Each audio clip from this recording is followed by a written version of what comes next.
The silence of the small New Orleans neighborhood was deafening compared to the grandeur Eleanor had left behind. The once proud wife of a Hastings heir now found herself renting a cramped one-bedroom apartment in a rundown complex. Paint peeled from the walls, the air was thick with the scent of dampness, and neighbors spoke in hushed tones about the woman with the mysterious past. Eleanor sat on the floor, cradling Lucas as he nursed. His innocent coos provided a flicker of light in an otherwise dark reality. Yet, her heart ached with the absence of Emma. The separation gnawed at her spirit, but the thought of giving up on either child had been unthinkable. Back at the Hastings mansion, Emma was introduced to a world of luxury and coldness. The staff doted on her under Martha's strict supervision. Yet, even at just a few months old, Emma seemed restless, often crying inconsolably at night. Martha would pace the halls, muttering under her breath about Eleanor, calling her a mistake and a disgrace.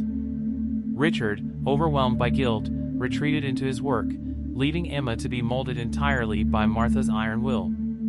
His silence in the matter cemented Martha's dominance over his life and Emma's. The weeks turned into months, and Eleanor struggled to adapt to her new life. Jobs were scarce, and the Hastings name, once her shield, had now become a burden. Whispers followed her wherever she went, rumors spread like wildfire by Martha's influence. Eleanor had no one to turn to. The family she had once married into had made it clear she was an outcast. One day, as Eleanor fed Lucas mashed bananas at the small kitchen table, a sharp knock at the door startled her. A neighbor, Mrs. Langston, stood there with a cautious smile. She was an older woman, her face lined with years of struggle and wisdom. "I figured you might need this," Mrs. Langston said, handing Eleanor a casserole dish. "I know it's hard starting over." Eleanor, overwhelmed by the unexpected kindness, invited her in. Over tea, Mrs. Langston shared her own story of survival, a tale of resilience that gave Eleanor a glimmer of hope. "You've got that fire in you," Mrs. Langston said, watching Lucas crawl on the floor. "Don't let anyone snuff it out." But hope was fleeting. Eleanor's savings dwindled rapidly, and soon, she was forced to take a job as a waitress at a local diner. The hours were grueling, the pay barely enough to cover rent and formula. Lucas spent his days at a low-cost daycare, and Eleanor's nights were spent battling exhaustion. At the mansion, Emma was growing into a curious toddler. One day, she toddled into Richard's study, holding a family photo. It was one of the few that still included Eleanor. Emma pointed to the woman in the photo and said, "Mama?" Richard froze, his chest tightening. Before he could respond, Martha swept into the room, snatching the photo away. "That woman is gone," Martha said firmly. "Your mother left you, Emma. She didn't care about us." "Mother, that's enough," Richard said weakly. "Is it?" Martha turned to her son, her tone icy. "You have a daughter to raise. Focus on that and leave the past where it belongs." One evening, Eleanor received a letter in the mail. It was an eviction notice. She stared at the paper, her hands trembling. She had worked so hard to keep a roof over Lucas's head, but it wasn't enough. Desperate, she reached out to Richard. She wrote him a heartfelt letter, pleading for help, not for herself, but for Lucas. She begged him to reconsider, to let Lucas and Emma grow up together. Days passed, then weeks, with no response. Unbeknownst to Eleanor, Martha had intercepted the letter. She tore it up with a sneer, muttering, "You'll get nothing from us." Lucas's first birthday came and went without fanfare. Eleanor baked a small cake from scratch, using ingredients she had saved up for weeks to buy. She placed a single candle on top, tears streaming down her face as she sang "Happy Birthday." Lucas, oblivious to their struggles, clapped his chubby hands, his laughter filling the tiny apartment. For a moment, Eleanor allowed herself to smile. But deep down, she couldn't shake the fear of what the future held.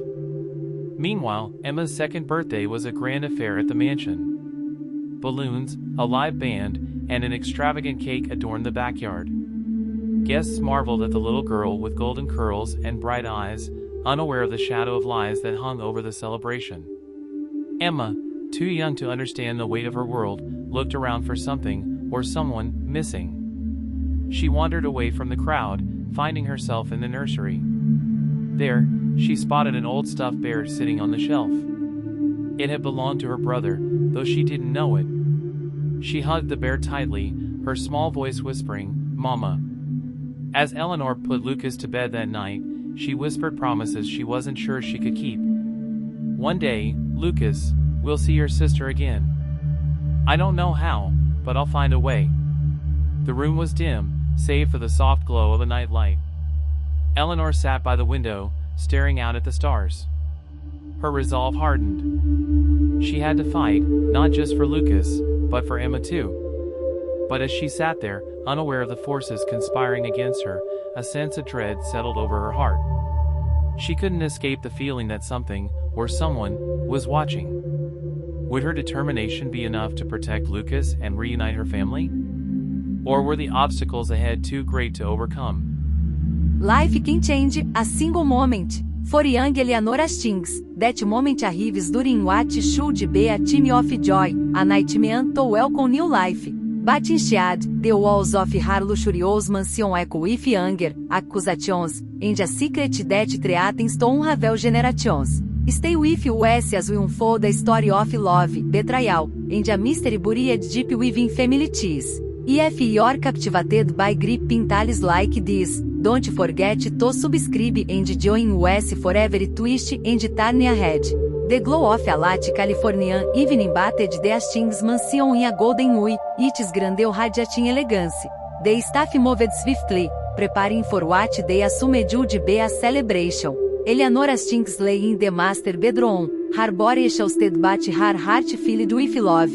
Beside her rested her newborn twins, a boy and a girl, both peaceful in their slumber. The moment she had waited for her entire life was here. Yet, as her husband, Richard, entered the room, his face turned pale. His sharp, assessing gaze moved from the boy to the girl and then back to Eleanor, voice smile faltered. "What is this?" Richard's voice was low but carried a dangerous edge. Eleanor blinked confused. "What do you mean?" "They are your children, our children." Richard stepped closer, pointing to the newborn boy. "Look at him," remarked. The baby's skin was darker, a stark contrast to the pale complexion of his sister. Before Eleanor could respond, the door swung open. Martha Hastings, Richard's mother and the matriarch of the Hastings Empire, entered. Her presence alone was commanding, but her voice sliced through the tension like a blade. "This is disgraceful," Martha said, her sharp eyes narrowing at Eleanor. "What have you done? Who is the father of that child?" Eleanor gasped, her hand instinctively clutching her son closer. "You dare accuse me of." "Richard, tell her. They are your children." But Richard remained silent, his jaw tight. Martha seized the opportunity, her voice rising. "This filth will not carry the Hastings name. Do you hear me, Richard?" A DNA test immediately. Eleanor's heart raced. The warmth and joy she had felt moments ago turned to ice. "You can't be serious," she whispered, tears welling up in her eyes. "Richard," they rose.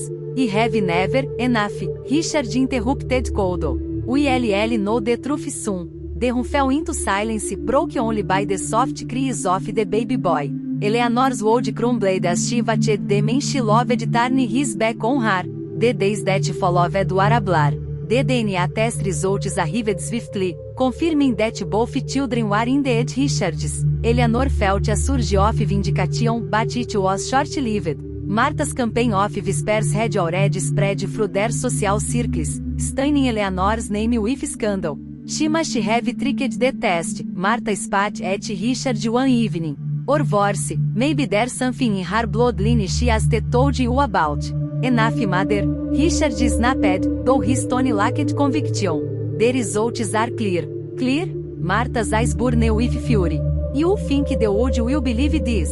Your reputation is on the line, Richard. The family legacy. You need to make a choice." Eleanor sat alone in the nursery, rocking her son gently as tears streamed down her face. Her daughter, Emma, rested in the adjacent crib. The thought of being separated from either of them was unbearable, yet she could feel the weight of inevitability pressing down on her when Richard entered. His expression was a mask of indifference. He held the envelope in his hand. "This is for you," he said flatly, placing it on the nearby table. "What is it?" Eleanor asked, her voice trembling. "Enough money to start over. You and the boy. You can't stay here." Eleanor's breath caught.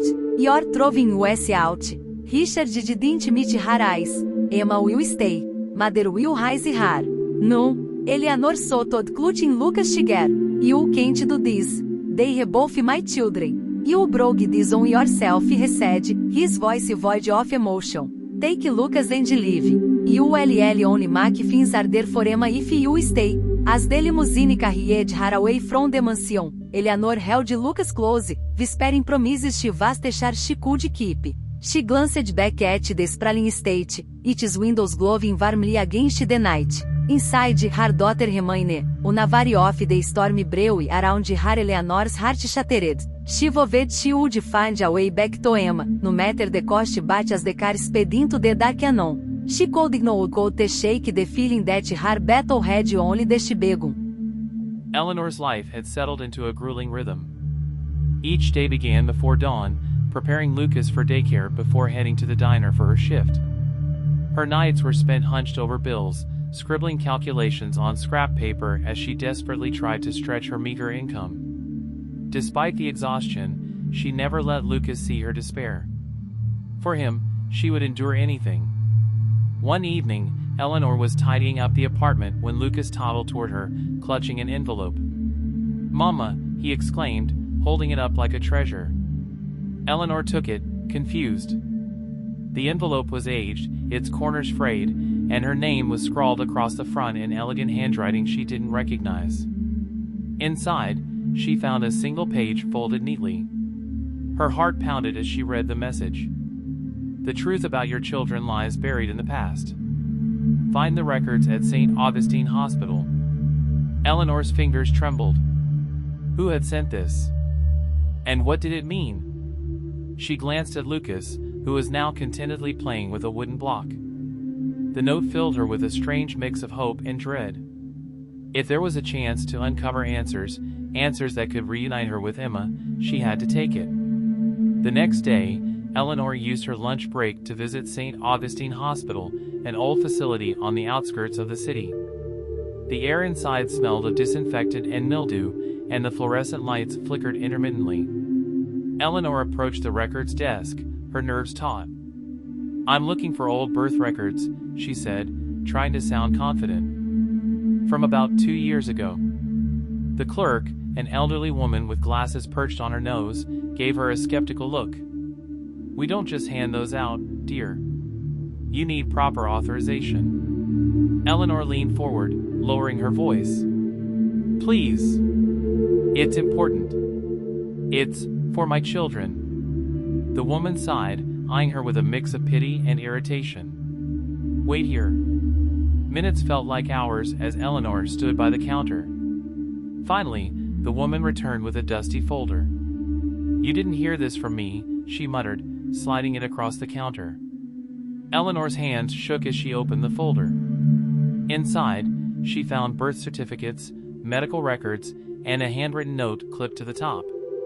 It was dated over a century ago and described a family named LeBlanc who had experienced a similar phenomenon, twins born with strikingly different appearances. The records hinted at a genetic anomaly but provided no concrete answers. Her thoughts were interrupted by the sound of footsteps behind her. She turned to see a tall man in a dark suit watching her from the end of the hallway. His face was obscured in shadow, but his presence sent a chill down her spine. Clutching the folder, she hurried out of the hospital, her pulse racing. That night, Eleanor shared her discovery with Mrs. Langston over a cup of tea. "Do you think it means anything?" she asked, sliding the note across the table. Mrs. Langston squinted at the paper. "Could be. Families like the Hastings don't let secrets like this get out. And if you're digging where they don't want you to," she trailed off, her expression darkening. Eleanor frowned. "You think they'd hurt me? Or Lucas?" I think, Mrs. Langston said slowly, they do whatever it takes to protect their name. Meanwhile, at the Hastings mansion, Emma was growing more curious about the mother she had never met. One afternoon, while exploring the attic, she stumbled upon a box labeled Eleanor. Inside, she found photographs of a smiling young woman holding a baby. Emma's small fingers traced the image, and a strange sense of longing filled her chest. When Martha discovered Emma with the box, her reaction was swift and severe. "Put that away," she snapped, snatching the photograph from Emma's hands. "Who is she?" Emma asked, her voice trembling. "Is she my mama?" Martha's face hardened. "She doesn't matter. I am your mother now." Emma's eyes filled with tears, but she said nothing. That night, she hid the photograph under her pillow, determined to keep it close. Eleanor's discovery at the hospital filled her with renewed determination. She began piecing together the fragments of the mystery, using her scant free time to scour local libraries and archives. But her growing obsession didn't go unnoticed. At the diner, her coworker Janice approached her during a lull in the rush. "You've been distracted lately," Janice said, her tone gentle but probing. "Everything okay?" Eleanor hesitated, unsure how much to share. "I'm just trying to figure some things out." Janice nodded but didn't press further. What Eleanor didn't realize was that Janice had already noticed the folder tucked into her bag, and that she had overheard Eleanor's conversations with Mrs. Langston. The betrayal came swiftly. A week later, Eleanor returned home from work to find her apartment doors slightly ajar. Panic surged through her as she stepped inside, calling for Lucas. She found him safe in his crib, but the folder was gone. In its place was a note scrawled in bold, aggressive handwriting. "Stop digging, or there will be consequences." Eleanor's knees buckled, and she clutched the crib for support. Her mind raced. Who had done this? Had Janice told someone? Or was it the man from the hospital? At the mansion, Martha received a package containing the stolen folder. As she flipped through the contents, her lips curled into a grim smile. "You think you can outsmart me, Eleanor?" she muttered. "You'll never see Emma again." Richard entered the room, noticing the folder in her hands. "What's that?" he asked, his curiosity piqued. "Nothing you need to worry about," Martha said, slipping it into a drawer. But her dismissive tone only fueled Richard's suspicions. Eleanor's trust was shattered. She felt the weight of betrayal pressing down on her, but it also ignited a fire within her. Whoever was trying to silence her clearly had something to hide, and she wouldn't stop until she uncovered the truth. Late that night, as Lucas slept peacefully, Eleanor sat by the window, staring into the darkness. The stolen folder was a setback, but she still had the hospital note and her growing resolve. Somewhere out there was a path back to Emma, and she would find it. But as the night deepened, she couldn't shake the feeling that someone was watching her. The shadows seemed to move, and the memory of the man in the hospital hallway lingered in her mind. Was he part of the Hastings' plan to keep her quiet? Or was there another force at play? Eleanor's fight was far from over, and the stakes were rising. Vos Hades. The air in the small New Orleans apartment was tense. Eleanor paced the worn carpet, clutching the cryptic note from the hospital. Every creak of the floorboards, every faint noise from outside, set her nerves on edge. Lucas, sensing her unease, played quietly on the floor, his wide eyes occasionally following her movements. She hadn't been able to shake the feeling of being watched. The stolen folder, the threatening note, it all pointed to someone trying to silence her. But who? And why now? Determined to protect Lucas, Eleanor began locking the windows and double-checking the doors each night. Still, the sense of danger lingered. At the Hastings mansion, the storm clouds were gathering in a different way. Richard, growing more suspicious of Martha's tight grip on the household, had started asking questions. One evening, while Emma was asleep, he confronted his mother in the study. "Where did that folder come from?" he asked, his voice tense. Martha didn't look up from her book. "I told you, it's nothing you need to concern yourself with." Richard clenched his fists. I don't believe you. It had Eleanor's name on it. What are you hiding? Martha finally met his gaze, her expression cold and calculating. I'm protecting this family, Richard. Something you've failed to do since the day you brought that woman into our lives. Richard's jaw tightened. She was my wife. And those children are mine. Emma is all that matters now, Martha snapped. You do well to remember that. But Richard couldn't shake the feeling that Martha's obsession with control was hiding something deeper. Eleanor's nights were restless, her dreams filled with shadowy figures and whispers she couldn't understand. One evening, after putting Lucas to bed, she found herself staring at the amulet he had discovered weeks earlier. It was an ornate piece, engraved with initials she didn't recognize. Something about the amulet felt significant, but she couldn't place why. On a hunch, she decided to visit the local historical society, hoping they could shed light on its origins. The next morning, Eleanor carried Lucas into the modest brick building that housed the society's archives. The air was thick with the scent of old paper and leather bindings. A man in his early 40s, with graying hair and kind eyes, greeted her at the desk. Good morning, he said with a polite smile. How can I help you?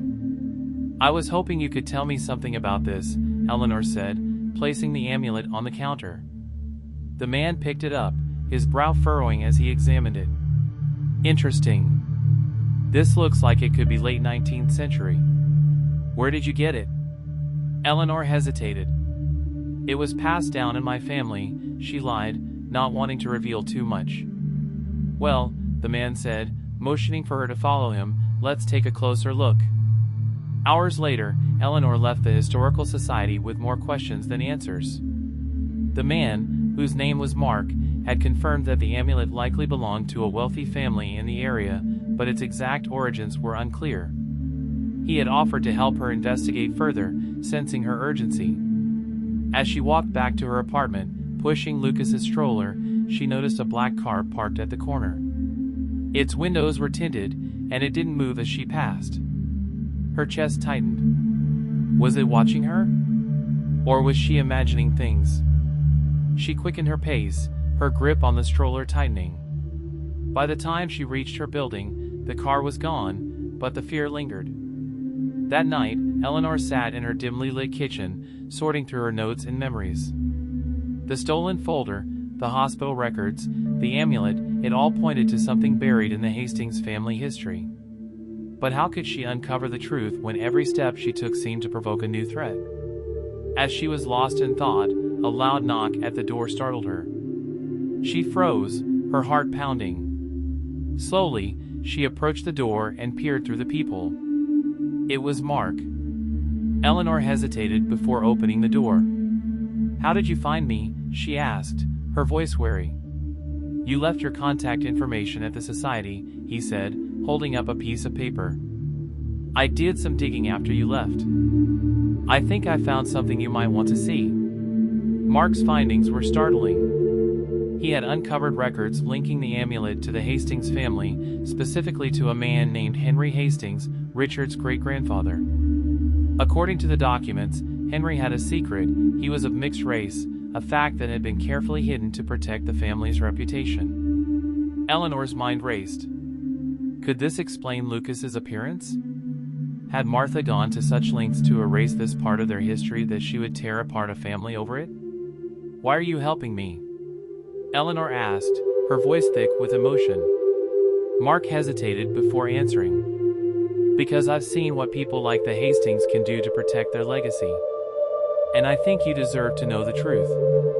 Meanwhile, back at the mansion, Emma continued to search for answers about her mother. She had kept the photograph hidden under her pillow, taking it out only when she was alone. One afternoon, while Martha was occupied with guests, Emma ventured into her grandmother's private study. The room was grand and imposing, filled with dark wood furniture and shelves lined with leather-bound books. Emma climbed onto the large desk chair and began rifling through the drawers. In the bottom drawer, she found a locked box. She tried to open it, but it wouldn't budge. As she sat there, frustrated, she heard footsteps approaching. Panicked, she quickly closed the drawer and darted out of the room. But the feeling that the box held something important stayed with her. Eleanor's meeting with Mark reignited her resolve. The next day, she returned to St. Augustine Hospital, determined to find more records on Henry Hastings. But as she searched the archives, she became aware of a presence nearby. Glancing over her shoulder, she saw the tall man from before, the same one who had watched her in the hallway. He was closer now, his face partially visible. His sharp features and cold eyes made her blood run cold. She tried to stay calm, pretending not to notice him, but her hands trembled as she gathered her papers. When she finally left the building, she glanced back and saw him standing by the entrance, watching her. The message was clear: she was being followed. Back at the apartment, Eleanor locked the door and leaned against it, her breath shaky. She knew she was on the verge of uncovering something monumental, but the danger was growing with every step. As she sat with Lucas that evening, she kissed his forehead and whispered, "I won't let them take you from me. I promise." But the question lingered in her mind: how much more would she have to sacrifice to uncover the truth? And would she have the strength to face what lay ahead? Vos dis. The tension in Eleanor's life had reached an unbearable level. Every step forward felt like 2 steps back, and the weight of her discoveries was pressing heavily on her shoulders. She could no longer ignore the shadow of danger looming over her. Between the stolen folder, the cryptic threats, and the man who had been watching her, she was certain of one thing: someone wanted her to stop. But stopping meant giving up on Lucas, on Emma, and on the truth, and that was a price she wasn't willing to pay. It was a quiet evening in the apartment. Lucas had just drifted off to sleep, his soft breaths the only sound in the room. Eleanor sat at the kitchen table, poring over the documents she had gathered from the hospital and Mark's findings. The name Henry Hastings stared back at her from an old census record, next to the word mulatto. Eleanor ran her finger over the faded ink, the implications growing clearer with every passing moment. If the world finds out, she murmured to herself, Martha's perfect family image crumbles. At the Hastings mansion, Martha was several steps ahead. She had spent decades constructing an impenetrable facade around the Hastings name, erasing every trace of the family's hidden lineage. When Eleanor began her search, Martha's carefully curated empire was threatened. Late that night, she summoned Richard to the study. He entered, hesitant, his usual air of confidence diminished in his mother's presence. "What is it now, Mother?" he asked, trying to keep his irritation in check. Martha turned to him, her expression cold and unyielding. "Eleanor is becoming a problem again." Richard sighed, running a hand through his hair. "What do you want me to do about it?" "She's out of our lives." Martha's eyes narrowed. "Out of yours, perhaps. But not mine. She's digging into things that don't concern her." Richard's voice wavered. "What if they do concern her? What if she deserves to know?" Martha's voice was a razor's edge. "Do not forget who saved you when she tore this family apart. You owe me your loyalty, Richard. Now, make sure she knows there are consequences for meddling." Eleanor had no way of knowing how close danger was creeping toward her. She had arranged to meet Mark the next morning to discuss their next steps. Mark had mentioned a library archive with more detailed information on Henry Hastings, and Eleanor was desperate to see it. She arrived early, clutching Lucas's hand as they walked into the small library. Mark was already there, seated at a table with several books and documents spread out before him. He greeted her warmly, but his expression grew serious as he handed her a newspaper clipping. The article was dated 1923 and described a fire at a Hastings estate in Louisiana.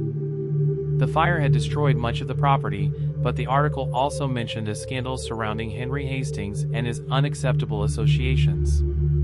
Eleanor's heart sank. "Unacceptable associations," she whispered.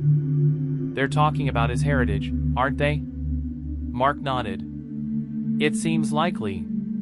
And if this was covered up back then, it would explain why Martha is so desperate to keep it buried now." Before they could delve deeper, Eleanor's phone buzzed. She glanced at the screen and froze. It was a text message from an unknown number. You've gone too far. Stop now, or you'll regret it. Her stomach churned, and she quickly showed the message to Mark. They know we're here, she whispered, her voice trembling. Mark's expression darkened. You need to leave. Now. That evening, Eleanor tried to maintain a facade of calm for Lucas's sake. She prepared dinner, read him his favorite story, and tucked him into bed. But her thoughts were racing. She couldn't shake the feeling that the walls were closing in on her. After Lucas was asleep, Eleanor sat by the window, staring out at the quiet street. The black car was back, parked under a street lamp. This time, she could see the silhouette of a man in the driver's seat. He didn't move, didn't get out. He was just watching. Her hands trembled as she closed the blinds and locked the windows. She called Mark, her voice shaking as she explained what was happening. You can't stay there, Mark said urgently. Pack what you can and come to my place. It's safer. Eleanor hesitated. She didn't want to put Mark in danger, but staying here felt like a death sentence. I'll think about it, she said before hanging up. Hours later, Eleanor awoke to the smell of smoke. At first, she thought it was a dream, but then she heard the crackling sound of flames. Panic surged through her as she leapt out of bed and ran to Lucas's room. Lucas, she screamed, scooping him up as the room filled with thick, choking smoke. The fire spread quickly, devouring the old apartment building. Eleanor struggled to navigate through the haze, her lungs burning. She stumbled down the stairs, clutching Lucas tightly, until she finally burst out into the cool night air. Neighbors had already gathered outside, watching in horror as the building was engulfed in flames. Eleanor collapsed onto the pavement, coughing violently. Lucas cried in her arms, his small body trembling with fear. Through her haze of panic, Eleanor saw the black car parked at the corner. The driver stepped out, a tall man in a dark suit. He didn't approach her. He simply stood there, watching as the flames consumed everything she owned. The fire department arrived moments later, but it was too late. The building was a total loss. A firefighter approached Eleanor, his face grim. Ma'am, do you have any idea how this started? He asked. Eleanor shook her head, tears streaming down her face. I don't know. But deep down, she knew this was no accident. Someone had set this fire. Someone wanted her to lose everything. As she sat on the curb, cradling Lucas, Mark's car pulled up. He rushed to her side, helping her to her feet. Come on, he said gently. You can stay with me. Eleanor hesitated, glancing back at the smoldering remains of her home. She had lost everything except Lucas. Tightening her grip on him, she nodded. As Mark drove them away, Eleanor stared out the window, her mind racing. She was no closer to finding Emma, and now her life was in shambles. But she refused to let this defeat her. Whoever had done this wanted her to give up, to disappear. She wouldn't give them the satisfaction. I'll rebuild, she whispered to herself. And I'll keep fighting. But as the car disappeared into the night, the shadow of the man in the dark suit lingered in her thoughts. She knew he wasn't done with her. Not yet. The fire had left Eleanor and Lucas with nothing but the clothes on their backs. The weight of the loss pressed heavily on her, but she refused to let despair consume her. Lucas needed her, and giving up wasn't an option. Mark's small house became their temporary refuge.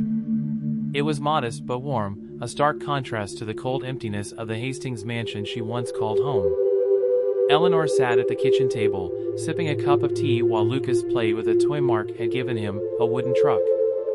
The kindness Mark had shown her was a lifeline in an otherwise hostile world.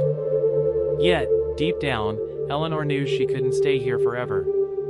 They won't stop, will they? She asked, her voice barely above a whisper. Mark sat across from her, his brow furrowed. No. People like Martha don't stop until they get what they want. Eleanor nodded, her resolve hardening. Then I won't stop either. At the Hastings mansion, Emma was now 6 years old. Her days were filled with lessons, etiquette training, and the constant watchful eyes of Martha. The older woman's strict control over every aspect of Emma's life left little room for anything else. Yet, Emma couldn't shake the feeling that something was missing. One afternoon, while exploring the mansion, Emma stumbled upon an old photo album in the attic. She flipped through its yellowed pages, her small fingers tracing the faces of people she didn't recognize. And then she saw it, a photograph of a younger Richard holding two babies. One was clearly her. The other was a boy. Emma's heart raced. She had no memory of the boy, but something about the photo felt important. She tucked it into her dress pocket and hurried back to her room. That evening, during dinner, Emma decided to confront her father. Richard was distracted as usual, his eyes glued to his phone. Martha sat at the head of the table, her icy demeanor casting a shadow over the room. "Daddy?" Emma said hesitantly. Richard looked up, his expression softening. "Yes, sweetheart? Who is this?" Emma pulled the photo from her pocket and placed it on the table. Richard's face went pale. He stared at the photo, his hands trembling slightly. Before he could respond, Martha snatched the picture away. "This is not for you to worry about," Martha said sharply. "But," Emma began. "No buts." Martha's voice was like a whip. "That boy is gone, Emma. He doesn't matter." Richard opened his mouth to protest, but Martha shot him a warning glare. He looked down at his plate, defeated. Emma's eyes filled with tears. She didn't understand why everyone was so angry. "Why won't anyone tell me the truth?" she cried. Martha stood abruptly, her chair scraping against the floor. "Go to your room, Emma. Now." Emma ran from the dining room, her sobs echoing through the halls. Back at Mark's house, Eleanor was beginning to piece together a plan. She couldn't simply wait for answers to fall into her lap. She needed to take action.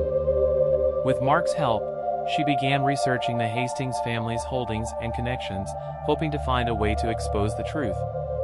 One night, as she scrolled through old news articles, something caught her eye.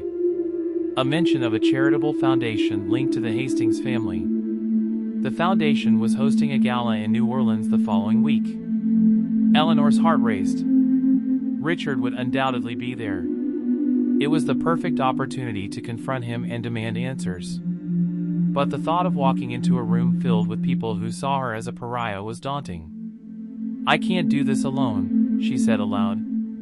Mark, who had been reading on the couch, looked up. "You won't have to. I'll be there." Eleanor offered him a grateful smile. For the first time in weeks, she felt a glimmer of hope. Meanwhile, in the mansion, Emma's curiosity about the boy in the photo only grew. She began sneaking into rooms she wasn't supposed to enter, searching for clues. One day, she found herself in Martha's study. The room was grand and imposing, with dark wood furniture and heavy drapes that blocked out most of the sunlight. On Martha's desk, Emma found a small locked box. She tried to open it, but it wouldn't budge. Frustrated, she continued searching the room until she found a key hidden in a drawer. Her heart pounded as she inserted the key into the lock and turned it. Inside the box, Emma found letters and documents that mentioned the name Lucas. One letter, written in Martha's unmistakable handwriting, referred to Lucas as a mistake and warned Richard to keep Eleanor and her bastard child far away. Emma's hands trembled as she read the words. She didn't fully understand their meaning, but she knew enough to realize that Lucas was important and that Martha had lied to her. Before she could read further, the door creaked open. Emma spun around, clutching the letter to her chest. Martha stood in the doorway, her eyes blazing with fury. "What are you doing in here?" Martha demanded.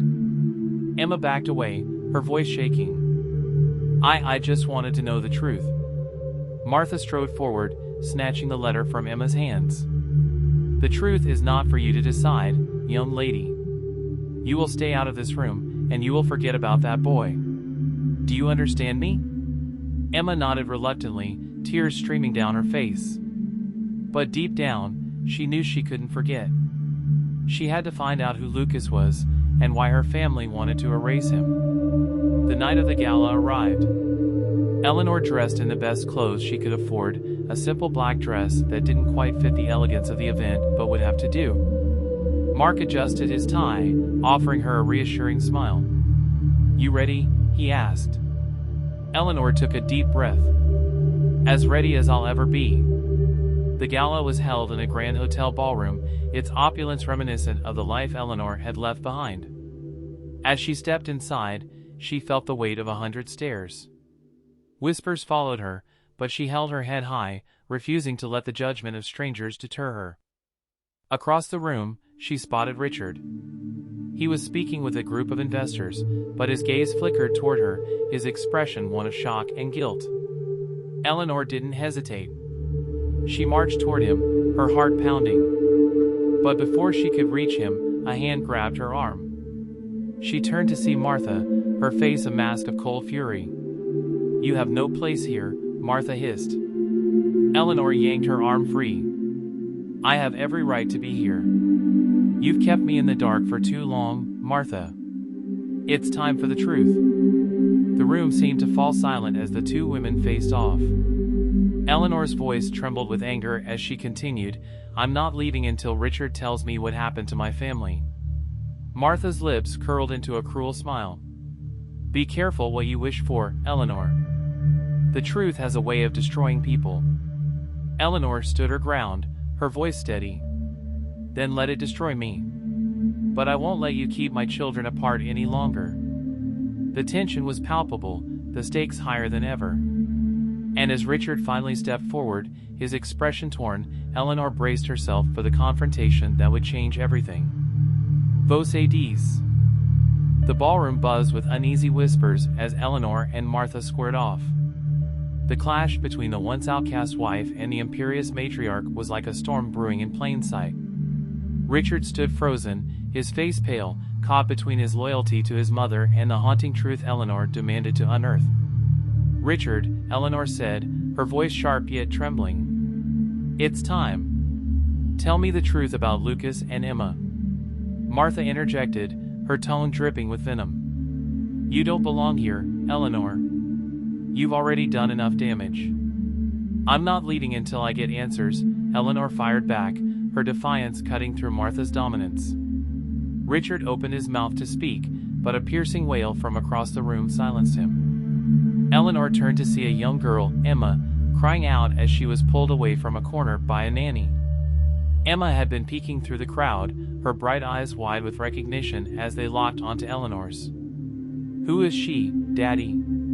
Emma asked, her voice high-pitched and full of desperation. "Is she my mama?" The room gasped collectively. Martha's face turned ashen, and for the first time, she seemed unsure of herself. The nanny whisked Emma away to an upstairs suite, but the damage was done. Richard's composure cracked, and he turned to Martha. "Enough," he shouted, his voice booming across the room. "This stops now." Martha bristled, but Richard pressed on, his anger directed at her. "For years, you've controlled everything. But I won't let you destroy what's left of my family." Eleanor watched, her heart pounding. "So you admit it," she said softly. "Lucas and Emma, they should have grown up together." Richard's shoulders sagged. "Yes," he admitted. "But I was too weak to stop her." The fallout from the gala was swift and devastating. Martha's icy grip on the family began to thaw, but not without resistance. She retreated to the mansion, furious and plotting her next move, while Richard agreed to meet Eleanor in private to discuss the truth. The following evening, they met in Mark's home. Lucas, curious and energetic, played with his toy truck nearby. Richard sat stiffly on the couch, his hands folded tightly in his lap. Eleanor broke the silence. "I want to know everything, Richard. From the beginning." Richard sighed heavily. "When the twins were born," he began, "I was unprepared. And when Lucas, when he didn't look like the rest of us, my mother immediately assumed the worst. That I had been unfaithful," Eleanor interjected, bitterness in her tone. Richard nodded. "I knew it wasn't true. But Mother's influence is overwhelming. She insisted on a DNA test, and even when it confirmed the truth, she couldn't let it go. She made me believe that keeping Lucas and Emma apart was best, for the family and for them. For them? Eleanor repeated incredulously. You tore apart their bond before it even began. I know, Richard admitted, his voice cracking. And I've regretted it every day since. But I didn't know how to fix it without losing everything. Eleanor's anger simmered beneath the surface. You didn't lose everything. I did. While Richard and Eleanor talked, Emma was back at the mansion, confined to her room under Martha's orders. The little girl sat on her bed, clutching the photograph of Eleanor and Lucas that she had hidden earlier. Her young mind swirled with confusion and longing. She remembered seeing Lucas at the gala, a boy about her age with the same dark, expressive eyes as the woman in the photograph. It was undeniable, they were connected. That night, Emma decided she needed to find Lucas and Eleanor, no matter the cost. She waited until the house was quiet, then slipped out of her room and down the grand staircase. She had overheard Martha mentioning Mark's address earlier and committed it to memory. The next morning, Eleanor awoke to the sound of knocking at Mark's door. She opened it cautiously and gasped in shock. There stood Emma, wearing a nightgown and slippers, her hair disheveled but her eyes determined. Are you my mama? Emma asked, her voice trembling. Eleanor knelt, tears streaming down her face as she embraced her daughter for the first time in years. Yes, she whispered, her voice breaking. I'm your mama. Lucas peeked out from behind the couch, his curiosity piqued. Who's she, Mama? He asked. Eleanor turned to him, her voice thick with emotion. Lucas, this is your sister, Emma. The two children stared at each other for a moment, then Emma stepped forward. Hi, she said shyly. Hi, Lucas replied, offering her his toy truck. She accepted it with a small smile, and just like that, the bond that had been denied them began to form. The reunion wasn't without its complications. Martha arrived later that day, furious and demanding that Emma return to the mansion. But Richard, who had followed her, intervened. She's staying here, he declared, his voice firm. And so am I. This is where my children belong. Martha's composure cracked. You're making a mistake, Richard. This woman will ruin everything. No, Mother, Richard said, his tone cold. You already did. Over the next few days, Eleanor and Richard worked to rebuild their fractured family. For the first time, Lucas and Emma played together, their laughter filling Mark's small home with a warmth that had been missing for far too long. But the shadows of the past still lingered. Eleanor knew that Martha wouldn't give up easily. And as she watched her children, she vowed to protect them from whatever came next. That night, as Eleanor tucked Lucas and Emma into bed, she whispered to herself, this is just the beginning. But even as she tried to find solace in their reunion, she couldn't ignore the feeling that another storm was brewing, one that could tear them apart again if they weren't careful. For a brief moment, Eleanor felt a flicker of peace. Lucas and Emma were finally together, their giggles echoing through Mark's small but cozy home. The sight of them playing as siblings, something she had dreamed of for so long, filled her with a cautious hope. But that hope was fragile. Martha was a force to be reckoned with, and Eleanor knew their reunion would not go unchallenged. True to form, Martha wasn't finished, and Eleanor's intuition warned her that the older woman's next move would be ruthless. The first strike came in the form of a legal notice delivered the next morning. The papers, handed to Eleanor by a stern-faced courier, were thick and formal.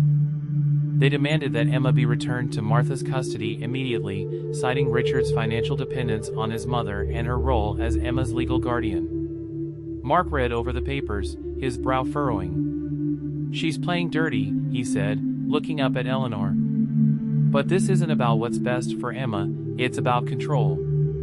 Eleanor sank into a chair, the weight of the fight pressing heavily on her shoulders. What am I supposed to do? I don't have her resources. I barely have anything. Mark placed a reassuring hand on her shoulder. You have more than you think. You have the truth, and now, you have Richard. Meanwhile, back at the Hastings mansion, Martha's frustration was palpable. She paced the grand parlor, her heels clicking sharply against the polished floor. Richard sat on the edge of an armchair, his face lined with guilt and weariness. You think you've won, don't you? Martha spat, her eyes narrowing at her son. Bringing that woman back into our lives, reuniting those children, it's a mistake, Richard. A mistake you'll regret. Richard shook his head. The only mistake I made was letting you convince me to tear them apart in the first place. Martha's lips thinned.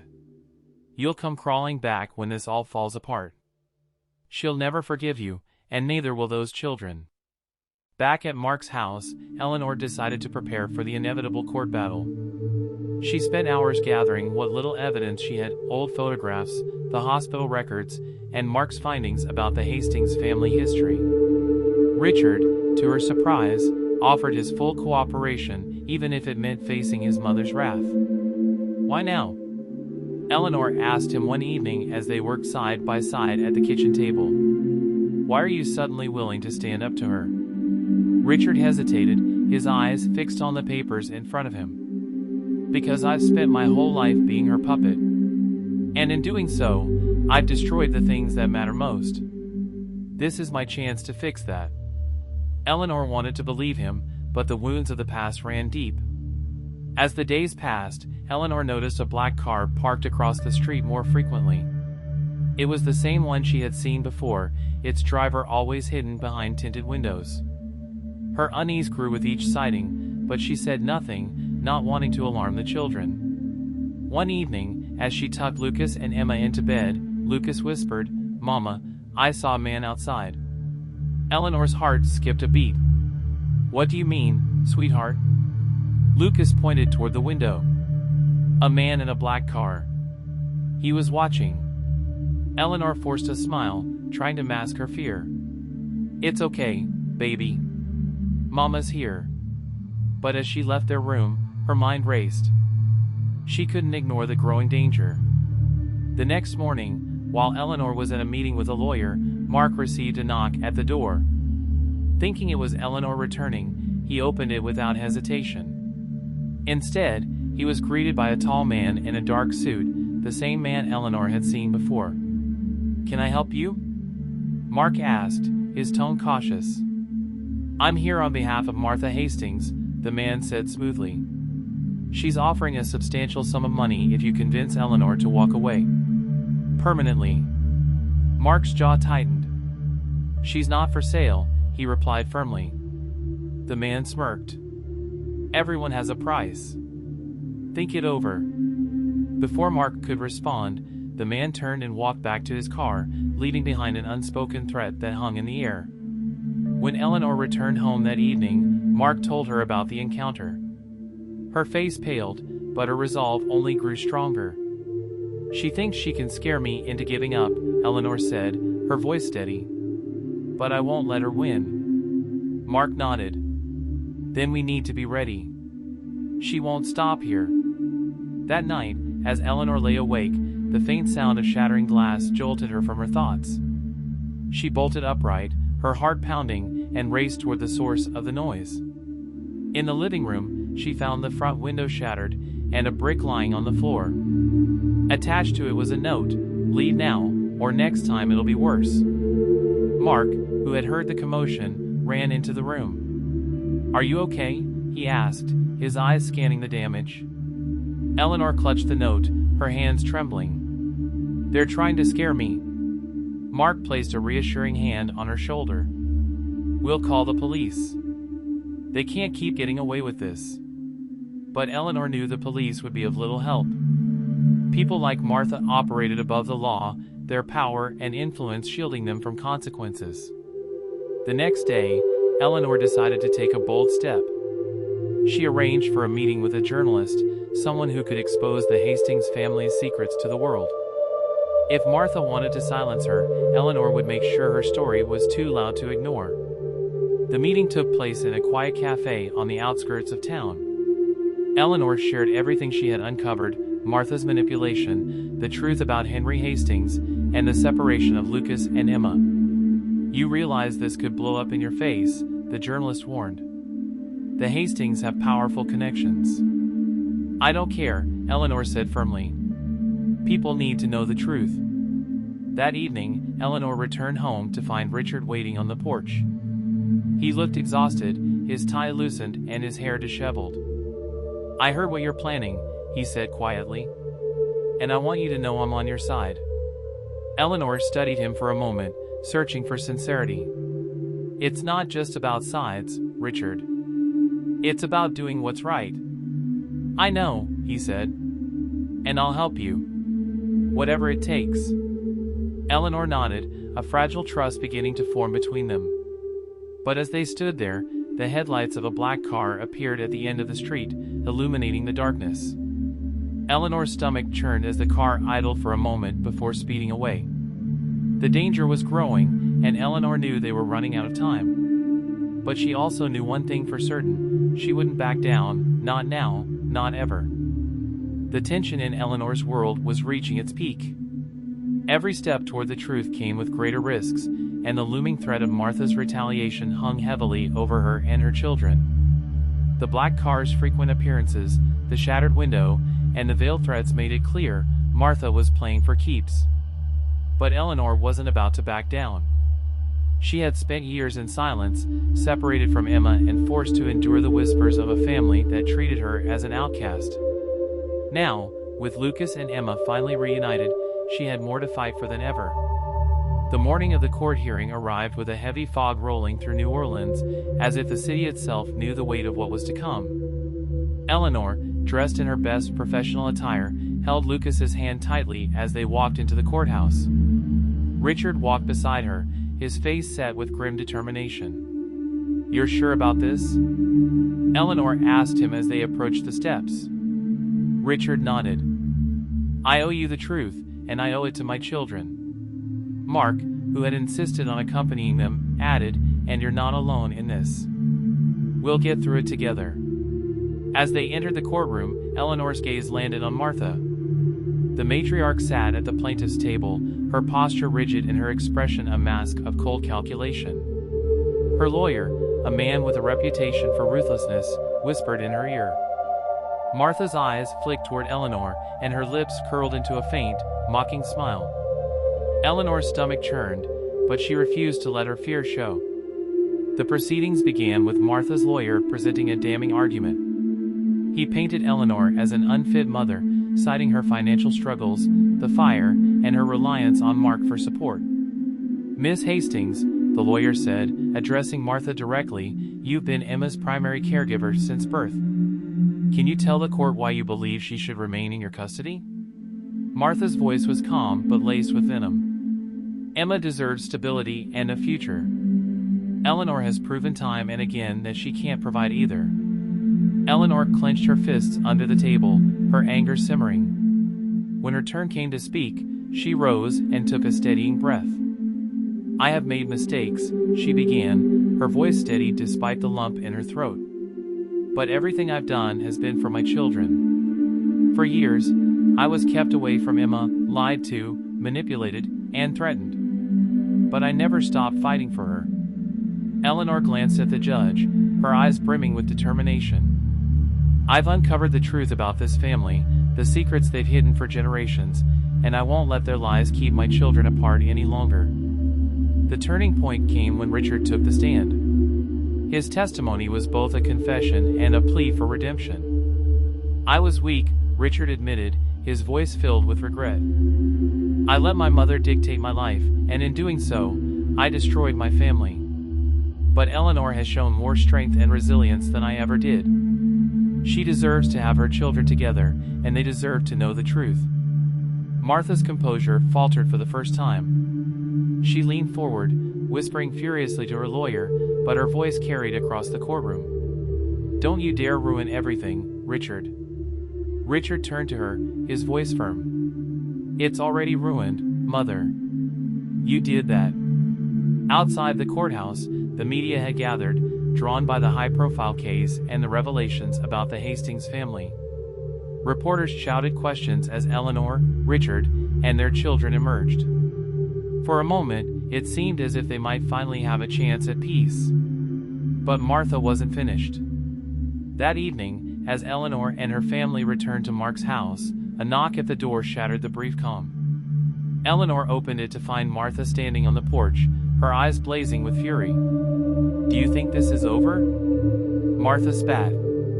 "You've humiliated me, dragged my family's name through the mud. But you've forgotten one thing, Eleanor, I always win." Eleanor stepped forward, her voice cold and steady.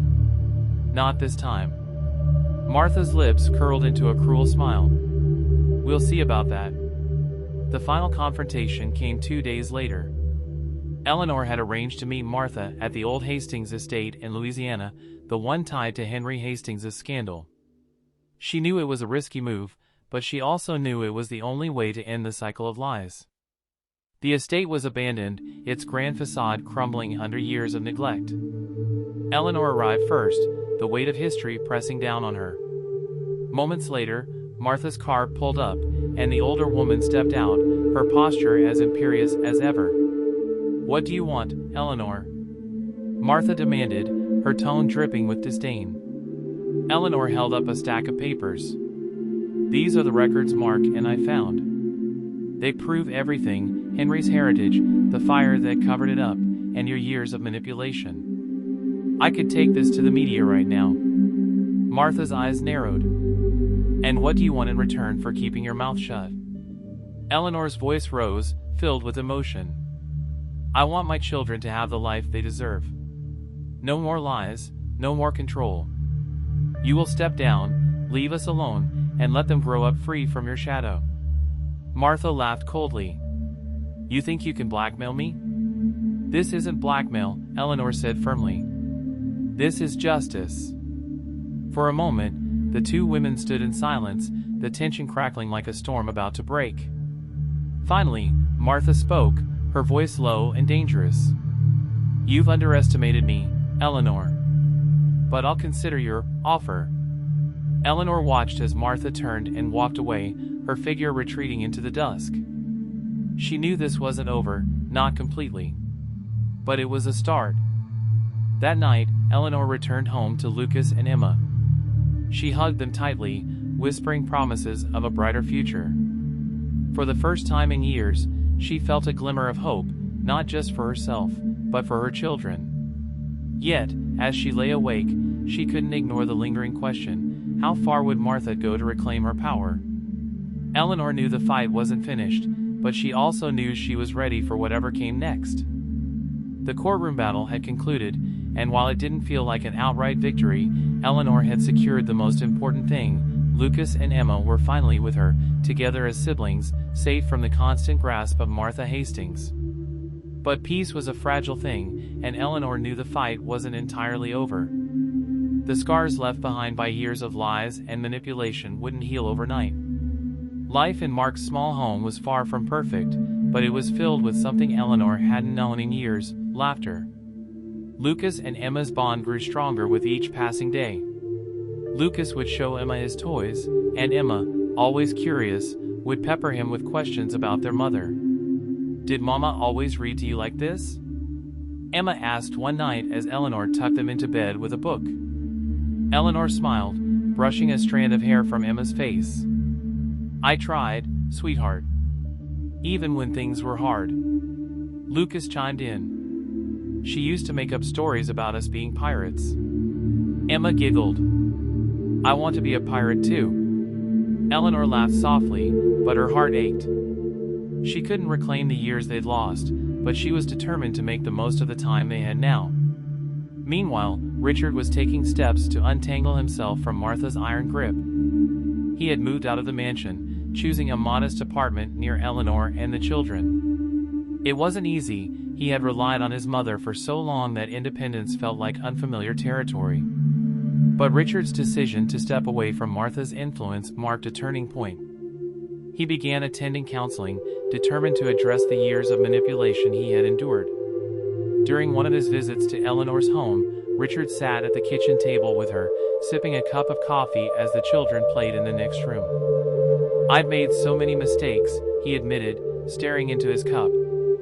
"I don't know if I'll ever make it right." Eleanor studied him, her expression softened by time and reflection. "You can't change the past, Richard. None of us can. But you're here now. That counts for something." Richard looked up, his eyes filled with gratitude. "Thank you." As Richard worked to rebuild his relationship with Eleanor and the children, Martha's silence was conspicuous. She had retreated to the Hastings mansion, where her once flawless reputation was beginning to show cracks. News of the family's secrets had spread quietly, and the whispers among their social circle were impossible to ignore. Martha's closest confidants began to distance themselves, and the matriarch found herself increasingly isolated.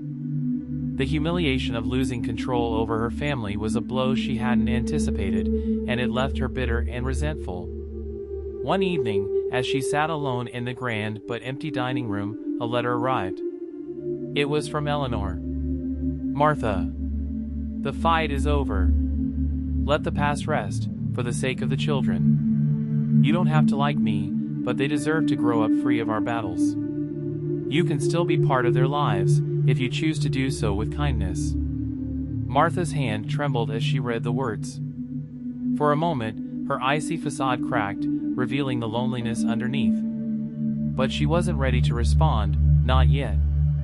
As the weeks passed, Eleanor took small but meaningful steps to rebuild her life.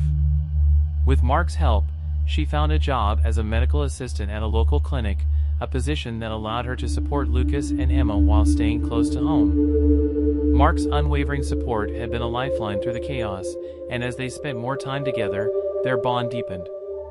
One evening, after the children had gone to bed, Mark and Eleanor sat on the porch, the air filled with the scent of jasmine.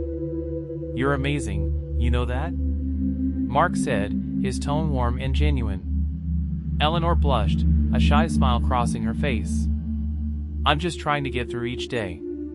"Well, you're doing more than that. You're giving those kids a life they can be proud of." Eleanor looked at him, her heart swelling with gratitude. "I couldn't have done it without you." Mark reached for her hand, and in that moment, Eleanor allowed herself to imagine a future filled with hope. The children thrived in their new routine. Emma's curiosity and Lucas's gentle nature complemented each other, and together they began to uncover the joys of being siblings. They shared secrets, built pillow forts, and invented games that filled the house with laughter. One afternoon, while playing in the yard, Emma turned to Lucas with a serious expression. "Do you think Grandma Martha will ever say she's sorry?" Lucas shrugged. "I don't know. But Mama says we don't need her to say sorry to be happy." Emma considered this, then nodded. "Mama's right." Months later, on a bright spring morning, Richard arrived to take the children to the park.